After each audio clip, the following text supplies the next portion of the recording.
What's going on, everyone, and welcome back to another video. As you can probably already see in the title, we are going to be doing a BTS breakdown of my recent commercial shoot for Polar Pro and their line of DJI filters. Let's get right into it.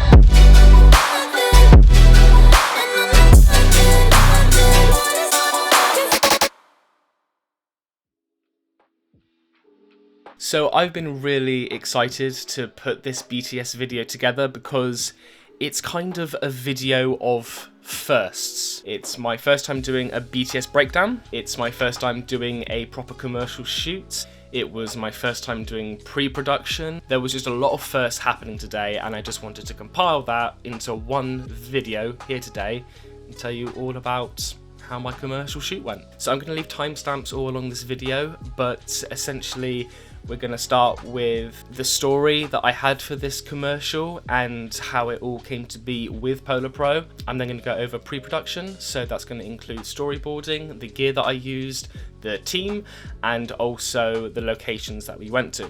I'm then going to go over the shoot day itself, and then my favourite part, which is the post-production, so the editing, the colour grading, and the music.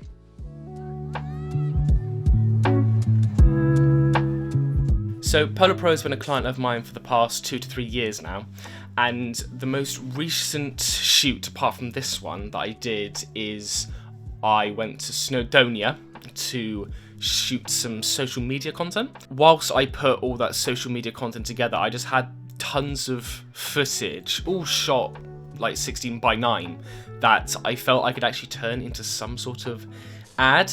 Now, if you haven't seen it, it's already on my channel. I'll link it somewhere up here. But essentially, you could call it an ad, but it was more just like a quote-unquote cinematic travel video. And there wasn't really a story kind of traveling through it, which is what I love. I really love to storytell. And it was just a bunch of clips compiled together, and there were just some shots of the Polar Pro products in the video. So after I put that ad together, I wanted an opportunity to come along where I could actually like take a product and make like a proper commercial for it and actually kind of have a story weaving through it. And that opportunity came along towards the end of 2023 when myself and Polar Pro decided that we were going to do a commercial ad for the Shutter collection, which is a set of filters. You can kind of see it there. One's already on the drone, but a set of 3 filters, ND8, 16 and 32.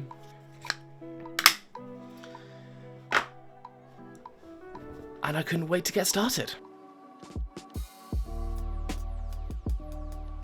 So the brief that Polar Pro gave to me was, I was really happy about it because, as I said previously, a lot of the stuff I've done for them is social media content, and they specifically didn't want that. They wanted a 16:9 adventure-driven piece, and I was like, fantastic. I've been waiting to hear those words for ages.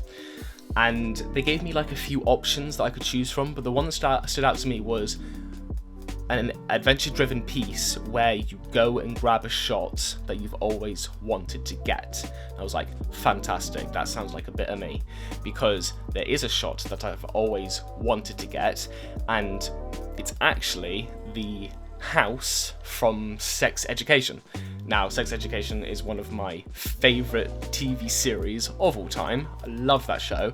But what I love so much about it is how it was shot, and all the aerial footage of that house, that red house sitting on the bank of a valley when the sun's coming in and all the flares and the colours, looks incredible. And so I was like, right, I'm gonna make it my challenge to not only shoot a commercial ad, but to shoot one of now my favourite places in Britain.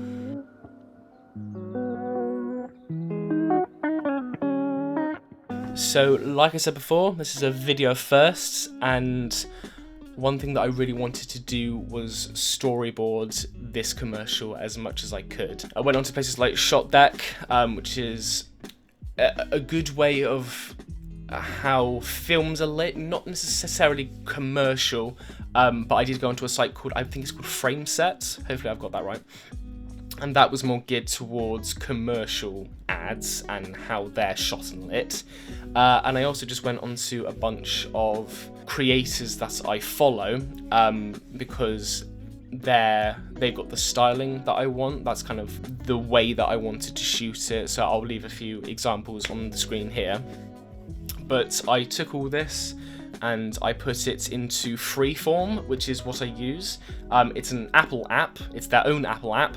I've tried stuff like Millernote before, and it looks really good. It just doesn't work for me. And this is just a free app on Mac, and I was like, I'm gonna try it out again for the first time. A lot of firsts in this video. And it worked out really well. So I just put all my screen grabs across the canvas. I did a shot list of what I need to shoot.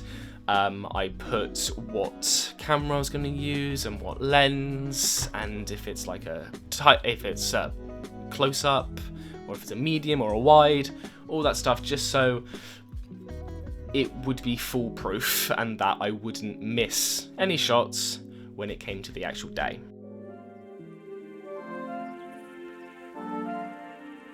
So when it came to gear, it's a pretty simple setup. So for the most part, it was all shot on these. So this is a Blackmagic 6K. I've talked about it for ages now, and because I absolutely love these cameras so much. So it was shot on this. It was also shot on my Blackmagic 4K as well, which I now own. I'll probably do like a separate video on that in the future. But they were just fantastic cameras. All can shoot in RAW, so I can color grade it to my heart's content, and it made for some really great shots. And then the lenses that I've used. Right now, I only use Sigma because I've used them for years. I just trust them, and I just love the image that they give. So we are using the Sigma 35F 1.4. This was used for all of the more detailed close-up shots because of that shallower depth of field. And paired with a Blackmagic, because it's a Super 35 sensor, it gave it more of like a 50mm equivalent, so it was just really great to get all those close-up shots of the products.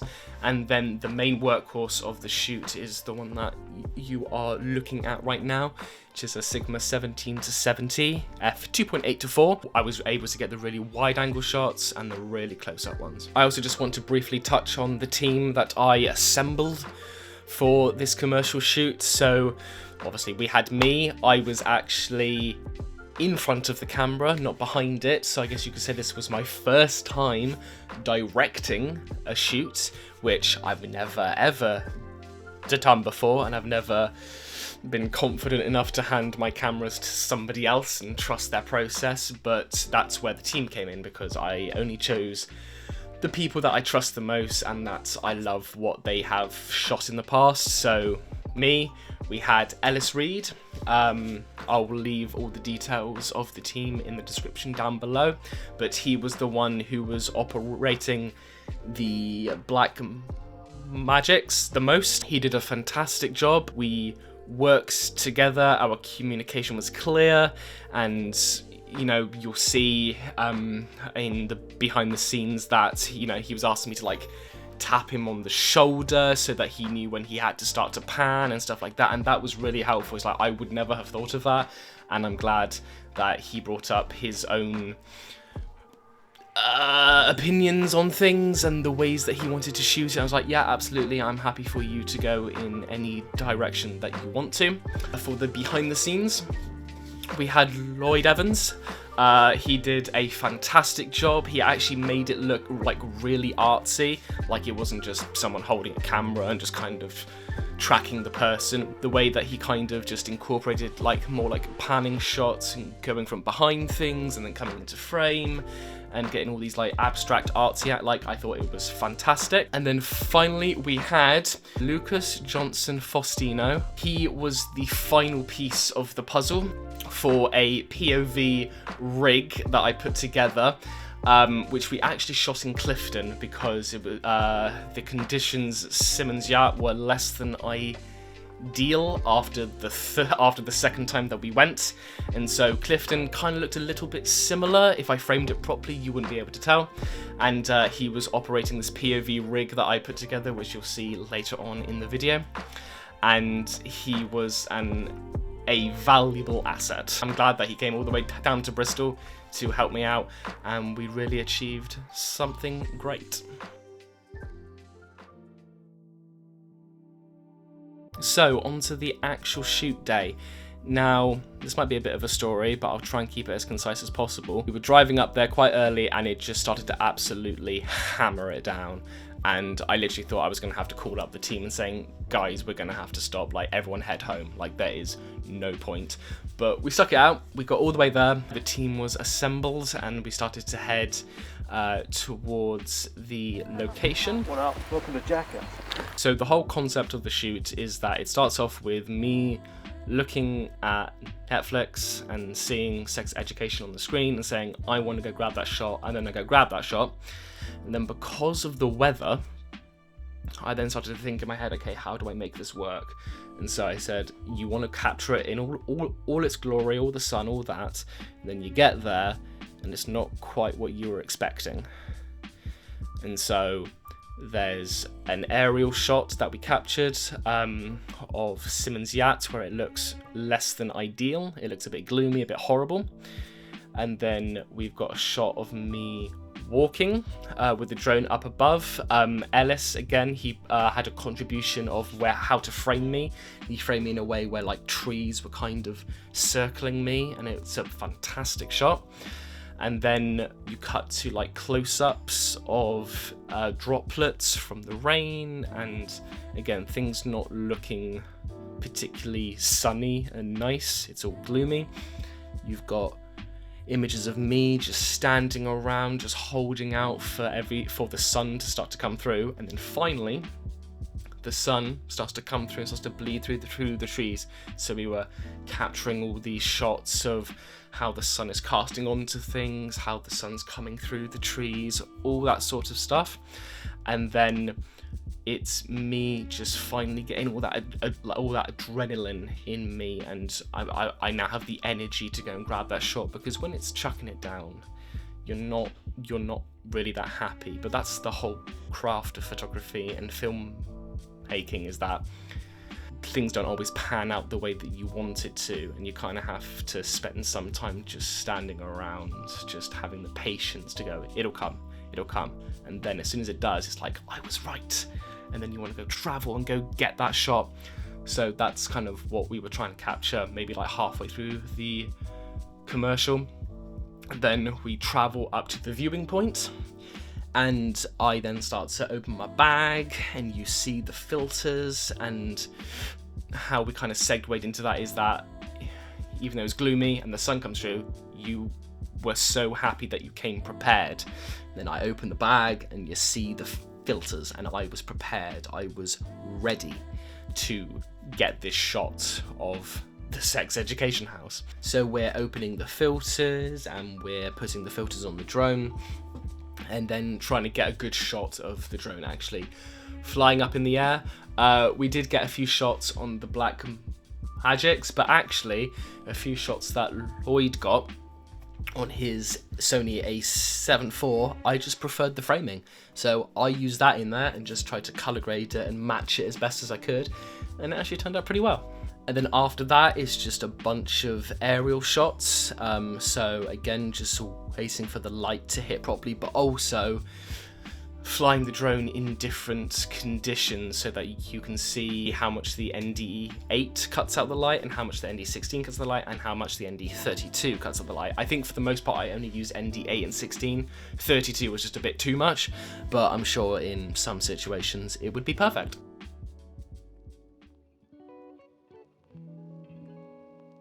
And so that was about it for all the shooting at Simmons Yacht. I then moved on to the intro of the commercial. So as I've just said previously, I'm looking at Netflix on the screen and I want to go grab that shot. So I needed to do all that. So I enlisted the help of somebody else. So you could say it was like a 5-man team, but it was more the Simmons Yacht team and then the intro team, which was just me and Keith Eccles of Keithicus Entertainment. I just knew that his studio, which I have access to, would be the perfect place to shoot this intro.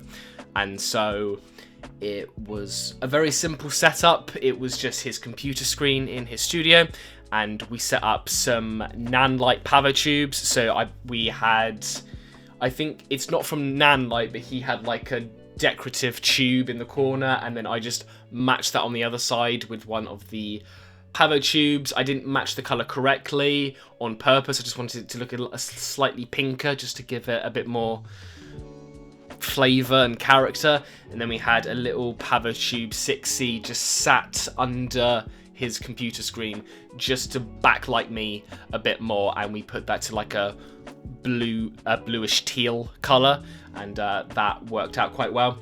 And we shot all of this on the FX6 because he had a Helios 442 that only went on his FX6, and he thought, because I wanted a lot of close-up shots of like my eye and me typing stuff on the screen, he thought that lens would be perfect, and he was right. So there's actually like a blend of Blackmagic and Sony in this commercial, and they pair very well together, and yeah, really turned out well. And I'm always trying to improve my lighting at this point, so to work with basically two or three lights, like I didn't use a softbox or anything just like that, just some LED tubes to achieve what you're seeing on screen now. I'm really happy with, and it made for such a good intro.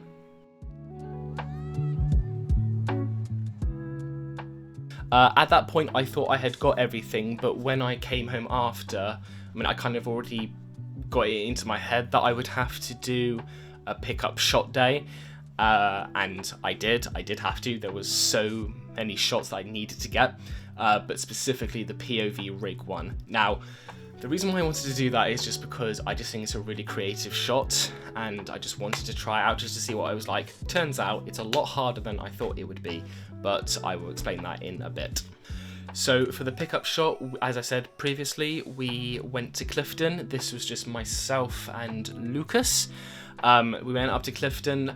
It wasn't the best conditions, but it kind of played into that kind of gloominess, so you're kind of going back and forth between it being gloomy and it being sunny and it being nice and it being not. And if you frame it properly, you don't really tell if it's cloudy or sunny. Not really. So the POV rig that I put together was an amalgamation of products. So I had a plate on the bottom with a little quick release plate at the front. And then I just used a bunch of magic arms to stick, essentially, the drone in front of the camera to get that POV rig.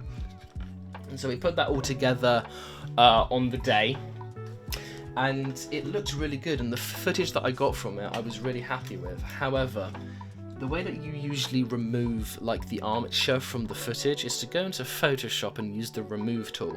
Now, I could have spent a lot of time getting rid of it, and it would have looked good, but I just didn't have the patience. Even though this whole commercial is about having patience, did not have the patience for that. And the thing is, when you remove stuff from footage, the computer's interpolating that differently every time. So you remove the armature, but you see where you've removed it, if you understand what I mean. And so that just wasn't working. And so I went into After Effects, I tried the Content Aware Fill tool, and that kind of worked if it was static, but if it was moving, it looked dreadful. So in the end, I screen grabbed every single frame, went into Photoshop, used generative AI to remove the drone, get a single frame of the drone, paste the two together, and add a bit of camera shake in editing. And that's what we got in the end. And it works. It's a very quick sequence, but it works. It's not what I wanted, and if I was to do it again, I would probably just try and frame the armature out of the shot. because it's just, for me, it's just too much effort, and I was actually starting to hate editing the commercial. But that was only towards the end. The rest of the editing I really enjoyed, and I'm going to get into that now. So the final bits of the commercial was the post-production, which is my favourite part of the whole shoot. As much as I love film making, and I guess editing is part of film making, I do prefer the editing process more than the shooting, because I just feel that's where the story comes to life and you can really make your work the way that you want it to be. So in terms of the editing, I usually start with the music. That's the first time point, and I could spend hours looking at music. I'm not sponsored by them, but I use and have always used Epidemic Sound. There's just something about their service that I really like, and I can usually find music pretty quickly.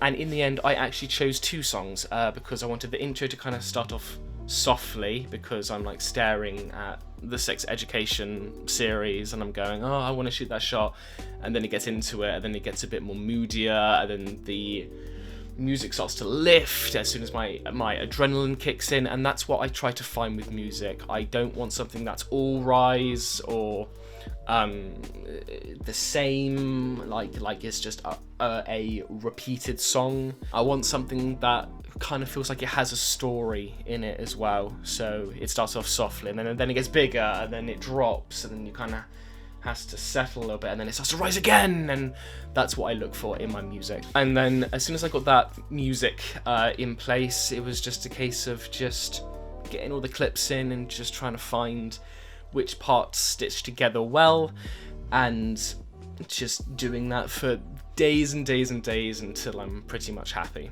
Now, in terms of the color grading, because I shoot on Blackmagic and I use DaVinci, doing the color correction on the temperature is pretty easy, so I use that section itself. So, and to be honest, I rarely change the white balance on the camera. I tend to just keep it at 5600, and then if I happen to change it, then I can just change it in post, and it's just really easy.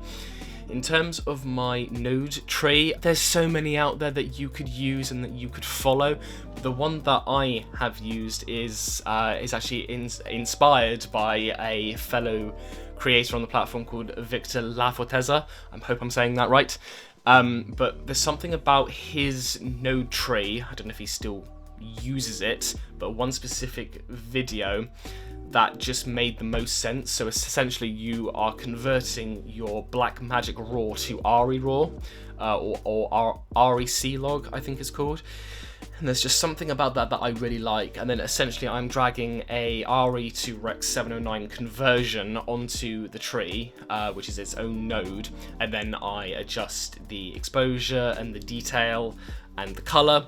And then I have now started to add a bit of a glow onto my footage. I do use mist filters, and I used to use them quite a bit. I don't tend to anymore because this, I feel, just works just as well. And if I want a more cleaner, sharper image, I can. If I don't, then I can just add this on, and I haven't had the filter on there the whole time, so that's really helped. And then I throw on a LUT. I tend to stick to 2, and they are from the Volume 2 Daniel Schiffer pack. And it's either, I used Suave for a long time, but that was a bit too teal and orange. I now use a LUT called Orisette, I believe it's called. And I feel it just kind of gives you that Kodak filmic style, which I quite like. And that is kind of the image at the end, and then I will just continue to correct and change the colors and adjust the white balance for ages until, again, I'm just really happy with how it looks.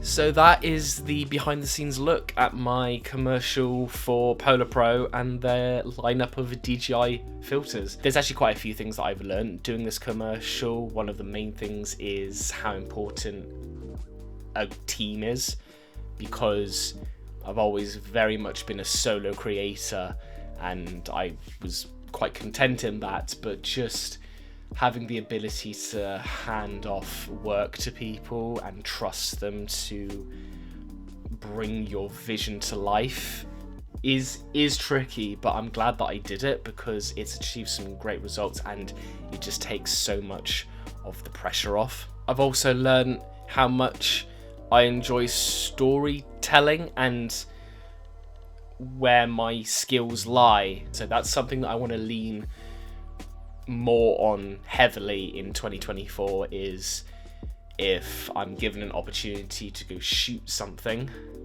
or a client comes to me and they want something, I'm really going to dive deep into how can we bring this story to life. If you've made it this far into the video, then why not drop a cheeky like down below, and if you want to see more of this style of content, then make sure to subscribe and leave a comment on what you want to see next, and I'll see you all in the next video. Cheers guys.